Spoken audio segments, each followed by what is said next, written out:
that the state will continue to respect that marriage is a social institution and it is the basis of the families. In other words, we do not destroy a marriage in a divorce. The marriage has long been shattered and has perished for a long time, and it would not be possible anymore to reconcile the spouses. I was authorized by the chairman of the Committee on Population and Family Relations to defend the bill and answer interpellations. We are ready, Mr. Speaker. Majority Leader. Mr. Speaker, I move that we recognize the Honorable Mark Go of the Lone District of Baguio City for his interpellation. The Honorable Mark Go, the Lone District of Baguio City, is recognized to interpellate the sponsor. Thank you. Thank you very much, Mr. Speaker, Mr. Majority Leader. Will the Honorable Sponsor open to answer questions from this representation? Mr. Speaker, willingly. Thank you. Thank you very much. Before I became Congressman of the City of Baguio, I had the occasion to attend several wedding ceremonies as a principal sponsor. And even during my tenure as Congressman of the City of Baguio, I had several occasions of attending wedding ceremonies as a principal sponsor. And during all these occasions, I had the opportunity to listen to the homily, the messages of the priest, pastor, and other officiating official of these different ceremonies. And I was really touched by their messages because it communicates a simple message that marriage should be a lifelong commitment among contracting parties. And this kind of perception or this kind of feeling that I had reverberated in my function as a member of Congress. Today, we are confronted with a proposal to legalize divorce in the Philippines. I would like to ask our honorable sponsor, are our current methods of separation not enough that we need divorce in this country? Mr. Sponsor. Mr. Speaker, the current provisions of the Family Code of the Philippines with respect to dissolution of marriage, annulment of marriage, and legal separation are inadequate to answer the demands of spouses, particularly women who have been the victims of broken and irretrievably destroyed marriages due to spousal abuse, infidelity, and abandonment. For example, under the dissolution of marriage, what is covered here is only psychological incapacity prior or during the marriage. It does not cover psychological incapacity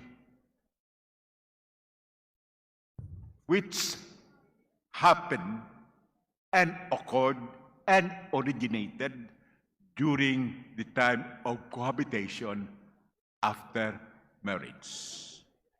Incidentally, this is known as the canonical divorce, which is sanctioned by the Catholic Church and was copied under the influence of the Catholic Church in the Family Code. With respect to annulment of marriages, again, it refers to causes simultaneous with the celebration of the marriage and does not cover causes which occur after the marriage is solemnized or during cohabitation. But the fact is, the more causes for divorce occur during the cohabitation of marriage, which is not covered by the provision on annulment of marriage. And with respect to legal separation, Mr. Speaker, legal separation separates the husband and the wife from bed and board, but does not untie the marriage knot. In other words, the legally separated spouses cannot remarry. Okay. So much so that adulterous and other kinds of relationship spawn and would even destroy the family, because the spouses are not given the right to remarry and have a second chance at marital bliss.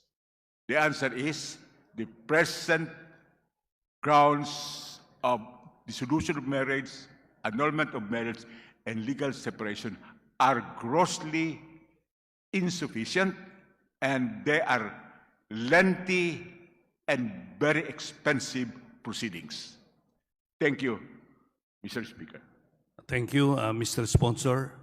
My follow-up question here is, would you say that the basic difference between legal separation and annulment vis-a-vis the divorce that you propose is that in the divorce proposal that you have here today, the most important is they can remarry. So that's the big difference between what you propose and what is currently existing right now as far as legal separation and annulment, Mr. Sponsor. That is only partly correct, Mr. Speaker. It is only with respect to legal separation that the spouses who are granted legal separation cannot remarry. But in case of annulment of marriages, the marriage tie is dissolved and the parties can remarry. But the problem is they only cover causes simultaneous with the celebration of the marriage and does not cover causes which inhere or happens after the celebration of the marriage and during cohabitation. And in most cases, the grounds for absolute divorce would be those happening after the solemnization of the marriage. Yes, that's correct, Mr. Sponsor, Mr. Speaker, because in the annulment, it is presumed that the acts committed are acts that are voidable, such that from the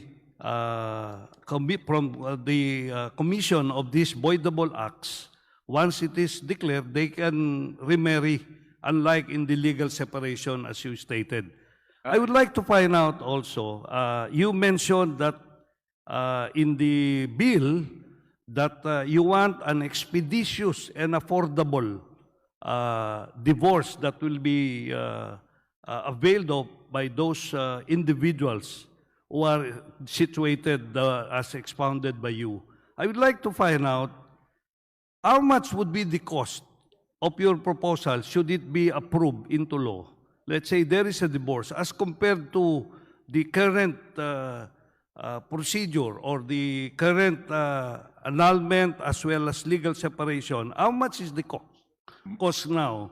I am definite, Mr. Speaker, it would be much, much lower than the present cost of annulment, dissolution of marriage, or legal separation, which would go up to about 300,000. And it is so lengthy that in some cases, the respondent is already dead and the annulment has not been handed down. I would assume, Mr. Speaker, that the cost would be minimal, in the sense that those who could not afford to pay the costs would be granted the status of court-assisted petitioner, and they will be exempt from paying filing fees and other costs, and at the same time, the court will give them professional assistance. It is expeditious because under the bill, the judge is given only 1 year after the cooling off period of 60 days to decide the petition for divorce. Would you know, Mr. Speaker, Mr. Sponsor, if you look at the other countries, particularly the United States, would you know the percentage of divorce against marriages the first time and the divorce the second time and the third time? Well, It seems that the numbers show here that the second marriage after divorce is even higher in terms of percentage than the first one, as well as the third one. for the information of the distinguished interpellator, the Honorable Go, in the data on divorces internationally, the United States is said to be an outliner. In other words, the data in the United States is not being considered because it is an exception to the rule on the frequency of divorce in the whole of the world. But even in the United States, what caused the upsurge of divorce cases was the legalization of what is known as no-fault divorce. And when this was legislated, so many availed of this no-fault divorce. That is why the divorce cases in the United States increase, and subsequent divorce cases also increase. But in our bill, Mr. Speaker, distinguished Go, we are not allowing, we are outlawing no-fault divorce. In the same manner that there will be no quickie divorce, Las Vegas divorce, no notarial divorce, nor email divorces or drive-through divorces. This is something unique in the Philippines, and we are happy that this provision was approved by the Committee on Population and Family Relations, because this would put the Philippines apart from the other countries. For example, in Catholic Colombia, all you have to do is go to a notary and manifest that you want divorce, and you can be divorced. In Portugal, Mr. Speaker, all you do is to email that you are having a divorce, and so be it. You have a divorce. And in the United States, there is no fault divorce. There is no cause or reason for the divorce. As long as the parties want to separate, there is no need to prove any fault on either party. In the Philippines, the divorce process will undergo a judicial proceeding. And the grounds are limited, and proof of the cause is required. And collusion of the spouses is harshly punished.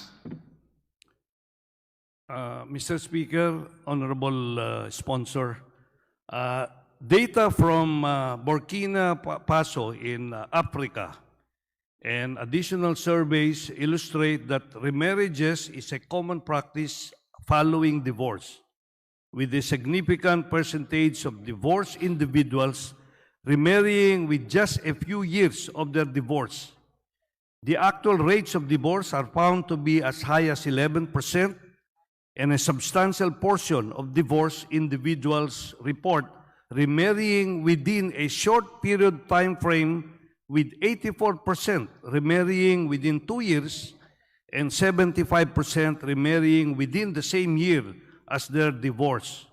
Moreover, a significant proportion of individuals, particularly women, report joining their new spouse immediately after separating from their previous partner. Similarly, divorce statistics from the United States reveal that a substantial number of individuals, particularly those in second and third marriages, experience divorce multiple times. Now, the worry that I have here, Mr. Speaker, our honorable sponsor, is that this might open the Pandora's box. And that worry can have a negative impact in the families that we have in this country, Mr. Sponsor, Mr. Speaker. And definitely, that will be a problem for our families if that will happen in this country, Mr. Speaker, Honorable Sponsor. Let me say that the distinguished interpellator must have cherry-picked some exceptional countries. But the studies would show that the legislation on absolute divorce did not open the floodgates to divorces, like in Ireland, Spain, and Italy. These are firstly religious countries which have legalized divorce, but the data would show that it did not open the floodgates to divorce, particularly in Catholic countries like the Philippines. Mr. Speaker, Mr. Sponsor, I would like to ask, looking back on our experiences here as far as annulment and legal separation is concerned, there was a study that was conducted by Dr. Belen Medina of the UP College of Sociology, as well as Dr. Natividad Dayan of the Department of Counseling and Education, Educational Psychology of De La Salle University. They both found out that the study shows that the marital dissolution is disproportionately prevalent among impoverished demographics. A survey analyzing nullity cases revealed several recurring reasons for seeking annulment, including instances of adultery and desertion, where one partner engages in extramarital affairs or abandons the marriage. Substance abuse and abuse often involve drug or alcohol dependency, accompanied by verbal, physical, or sexual mistreatment, were also prevalent factors. Additionally, immaturity within the marriage, conflicts regarding in-laws and finances, and the presence of psychiatric disorders among spouses further contributed to marital instability. Furthermore, issues related to sexual compatibility or dysfunction within the marriage were cited as significant reasons for seeking nullity. This comprehensive breakdown highlights the multifaceted nature of marital challenges leading to annulment filings, as found in these researches or studies conducted by Natividad Dayan and Dr. Belen Medina. Mr. Sponsor, Mr. Speaker, would you not, if you review these findings, will this not tell us that instead of going into divorce or resorting to divorce, would it not be okay if we work on addressing these problems as stated, adultery, drug abuse, conflicts about finances, in-laws, immaturity, and various terms of abuse, instead of immediately going to divorce and not addressing these major problems? We might be facing similar situations if we go into divorce and at the same time having these people remarry again after the divorce is granted to them. Mr. Sponsor, Mr. Speaker. Mr. Speaker, distinguished interpellator, the bill itself provides in its declaration of principle that the state will continue to respect that marriage is a social institution and it is the basis of the family, and that the state will conduct prenuptial and postnuptial seminars and other programs in order to preserve the marriage. In other words, these studies would only confirm the prevalence of crucial causes for absolute divorce because the marriage has broken down irremediably. And there is no reason for the state to cause the spouses to live together when they are in fact in constant conflict. The Supreme Court, in the case of Te versus Te, ruled that the dissolution of a marriage is a welcome interment of a long dead marriage. In other words, we do not destroy a marriage in a divorce. The marriage has long been shattered and has perished for a long time, and it would not be possible anymore to reconcile the spouses.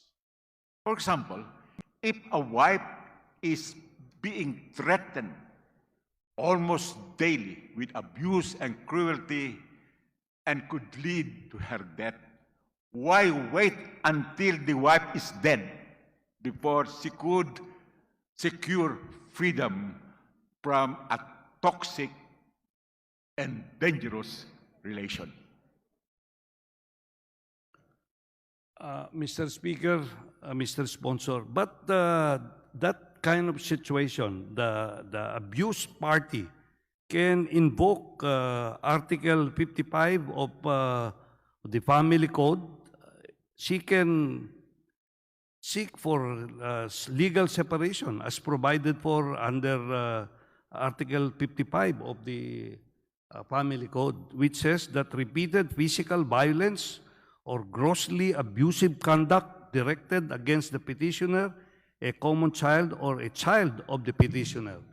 This provision, instead of going to divorce, can file legal separation to separate him from the abusive spouse, Mr. Speaker, Mr. Sponsor. I would like to reiterate my previous answer that this ground for legal separation is not sufficient because they are not entitled to remarry and have a second chance at marital bliss. The legal separation only separates the husband and the wife from bed and board, but the legal tie of marriage is not dissolved. So, if we are giving them separation from bed and board, why don't we give them the ultimate freedom of remarrying? Because if they're not allowed to remarry, they would cohabit with other partners and spawn adultery and concubinates, which is penalized under our code. Mr. Speaker, Mr. Sponsor, in effect, the real difference here of legal separation and divorce is that the only thing that probably these people are interested is they can remarry. Because the provision of legal separation as far as the reasons for having a divorce are basically included also in the provisions of seeking for legal separation, Mr. Speaker, Mr. Sponsor. Well, not necessarily, Mr. Speaker, because some of those who are clamoring for divorce don't even intend to remarry. They just would like the dissolution of the legal situation where there is still husband and wife. And moreover, Mr. Speaker, the grounds for legal separation are not sufficient. For example, it does not cover separation in fact for at least 5 years, and the marriage cannot be repaired anymore. It does not cover legal separation for more than 2 years. It does not cover transition from one sex to another. When they were married, they were husband and wife, female and male. Subsequently, one of them would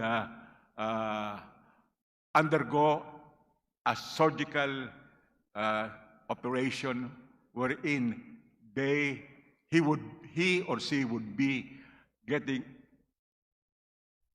another sex.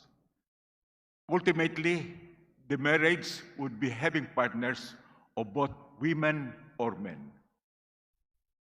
Can you imagine such a situation, and you do not grant them the opportunity to file an absolute divorce? These are situations which are not covered by the family code, Mr. Speaker.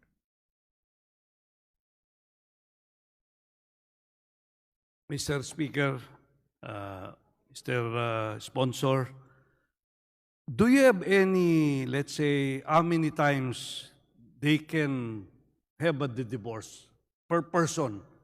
Do you have a limit, or it can be how many? I would like to know, Mr. Speaker, Mr. Sponsor. I am not aware, Mr. Speaker, of any country that would limit spouses to just one divorce. Because the causes can reappear. The causes can be different. So the option would remain if they would like to have another divorce or not. So it would be hard to limit spouses to only one divorce. And I think there is no country which legislated on that. Yes, I understand that, Mr. Sponsor, Mr. Speaker, that there is no country, but I am asking here because the statement of our, on Section 2, as you stated earlier, the declaration of policy that the state shall continue to protect and preserve marriage as a social institution and as the foundation of the family. So I'm just anchoring my question on that. If we want to be assured that we can protect and preserve marriage and as a social institution and as a foundation of the family. I assure you, Mr. Speaker, distinguished interpellator, that the state will always endeavor to maintain and respect the family as a social institution and marriage as the foundation of the family. But the state also has the responsibility of rescuing spouses and their children from a house on fire. That is why we would grant them the right to divorce, assisted by the state. Mr. Speaker, Mr. Sponsor, will it not be okay that we need to be a little bit proactive in terms of addressing these problems that you just mentioned, instead of just jumping on having a divorce without addressing, because we might be repeating the same problem when they go for second divorce or marriage, Mr. Sponsor, Mr. Speaker. Mr. Speaker, we are proactive. The Declaration of Principles, I would repeat, would state that the government shall continue to respect marriage as a social institution, as the basis of the family, and will conduct prenuptial and postnuptial seminars and activities to preserve the marriage. Mr. Speaker. But why are we concerned about second divorce when we are still talking about the first divorce? We have not even granted them the first divorce. Now we are speculating on a second divorce. Mr. Speaker, Mr. Sponsor, we look at the experiences of other countries, and we have seen that there is a rising number of second divorces and third divorces. And the percentage is growing, and that gives me the feeling that if we do not set parameters that will basically address the issues that we are trying to solve through divorce, we might be repeating the same mistakes or problems that we encounter in the relationship between spouses, Mr. Speaker, Mr. Sponsor. I hope the distinguished interpolator can authenticate his feelings by showing us the real data. We can do that, Mr. Speaker, Mr. Sponsor. Then what is the data? No, the worry that I have, Mr. It's Sponsor. not a worry, Mr. Speaker. It's not a feeling. But we should be factual. We should be empirical. What is the empirical data to support the feeling of the distinguished The interpolator? empirical data are things that are happening in other countries. And because of the association of our country, particularly the United States, we can see that there is a rising number of second and even third divorces. Mr. Speaker, as I said, the United States is a good example. In the data gathering, it is considered as an outliner. Well, I beg to disagree with that the United States is not a good example, because even Filipinos that I know working or migrating to the U.S. now, working with them. I have some friends whose relationship have soured and they decided to divorce. They marry another individual. What I'm saying, Mr. Speaker, is anchored on data and statistics. Those who are gathering data on divorce do not consider the United States as a good source, because I said it is an outliner, quote and unquote.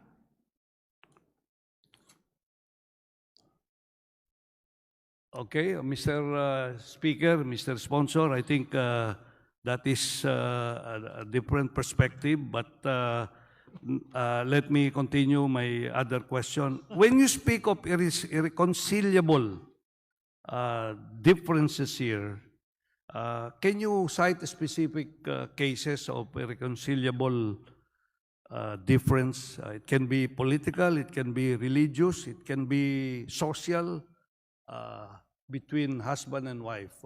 And if this occurs after the marriage, that can be a ground for divorce, as you stated here, will that not be probably abused by parties if you have these irreconcilable differences? It's too broad and prone to abuse, Mr. Speaker, Mr. Sponsor.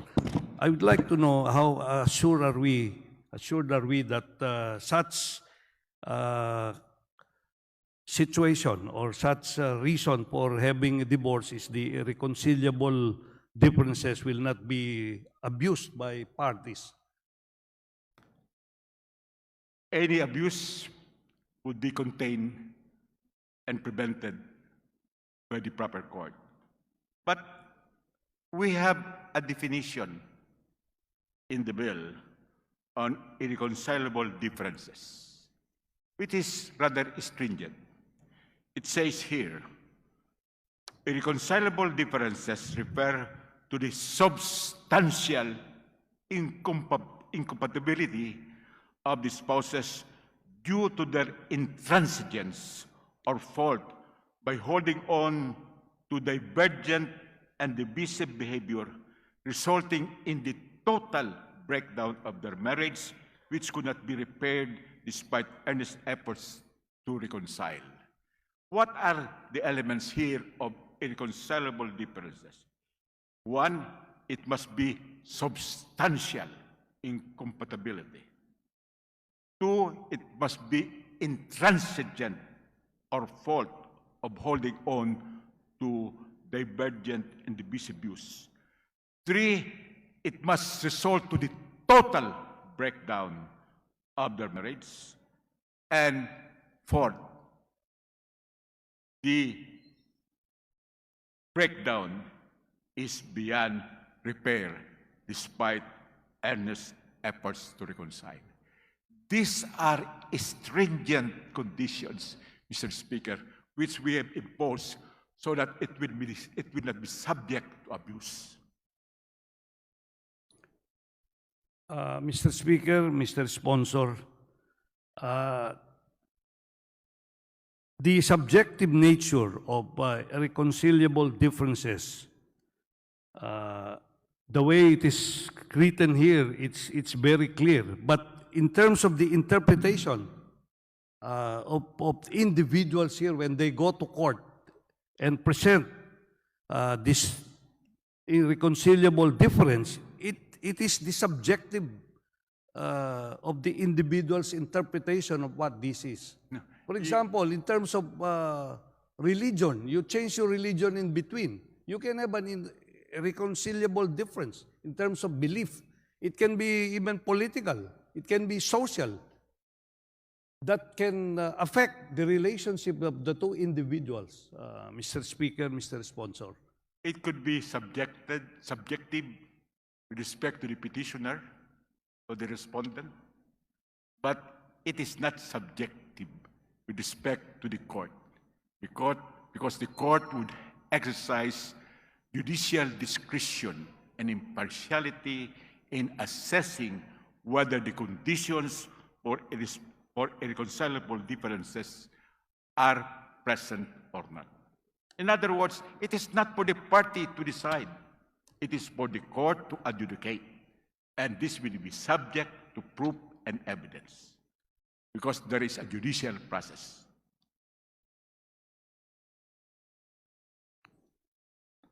Mr. Sponsor, Mr. Speaker, the way I see it is that the broad and vague nature of irreconcilable differences, as even defined here, may undermine the integrity of the legal system by eroding the seriousness of marriage as a lifelong commitment. Because anything can be irreconcilable if it will be presented by both parties because they are parting ways already. I would not like to repeat myself, but there is the court which would adjudicate whether the elements of irreconcilable differences are present before it finally adjudicates to grant or deny the petition. So it is not subjective in the sense that it will pass the furnace of judicial process.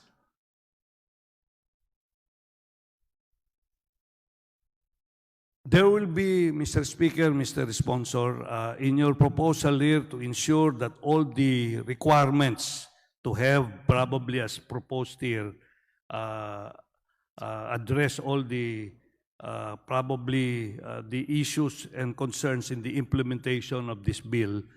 Would you consider that there will be an additional budget that is required here, Mr. Sponsor, Mr. Speaker?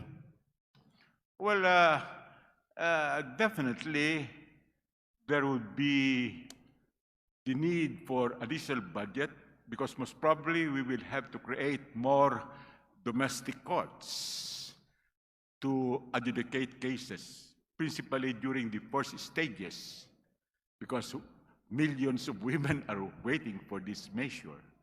So a budget would be necessary, and this plenary can resolve that issue, or it can be resolved in the bicameral conference committee, or it can be appropriated in the General Appropriations Act. Okay, so that's after reading the entire bill, that's what I thought. We need certain budget to be able to implement it. We would appreciate, Your Honor, your suggesting how much budget should the plenary give to this bill. At the appropriate time, Mr. Sponsor. We will await that, Mr. Speaker. Yeah, I think at this point I will terminate my question and answer part. Again, thank you very much, Mr. Sponsor and Mr. Speaker. Thank you very much. Thank you very much for your questions, and thank you for giving me the opportunity to resolve your doubts. Maraming salamat,